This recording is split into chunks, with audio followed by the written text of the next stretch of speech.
¿Qué ha hecho, vecinos? ¿Qué tal? Soy Luis Mario Moreno, más conocido como El Pirata. Soy músico y titiritero, a mucha honra. Quería agradecer al Ayuntamiento y al área de cultura a mi parecer, gran idea que es hacer Cultur la Vea.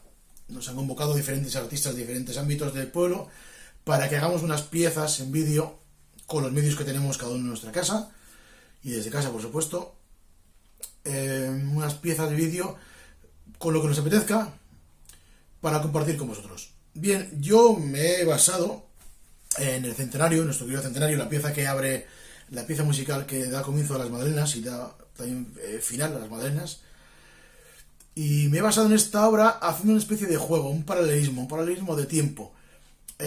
Hablamos de que este año se cumple el 100 aniversario del centenario, o sea que en 1920 se tocó el centenario aquí, y yo he hecho un juego pensando que como se hubiera tocado si hubiera sido en New Orleans, en el estado de Luisiana, en Estados Unidos, ¿no? Allí que por aquel entonces funcionaba mucho el estilo Dixieland, este estilo jazz, estilo de swing muy bailongo y tal.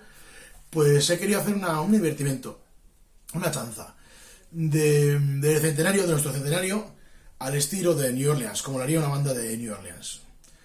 Así que nada, quiero dedicarlo, me gustaría dedicar esta pieza a todos los músicos que han pasado por la banda de nuestro pueblo y a los que pasarán, espero que durante muchísimos años. No solamente a los que han pasado por la banda, a todos los músicos del pueblo y a todos los músicos que vienen cada 21 de julio que nos sumamos en la plaza para tocar el centenario a las 7 de la tarde, dando comienzo a las fiestas a nuestras queridas madalenas. Así que sin más, os dejo con mi versión de El Centenario New Orleans Style. Espero que os guste mucho y os mando un fuerte abrazo a todos y muchísimo ánimo. Gora Ría, Gora Apai, Dios.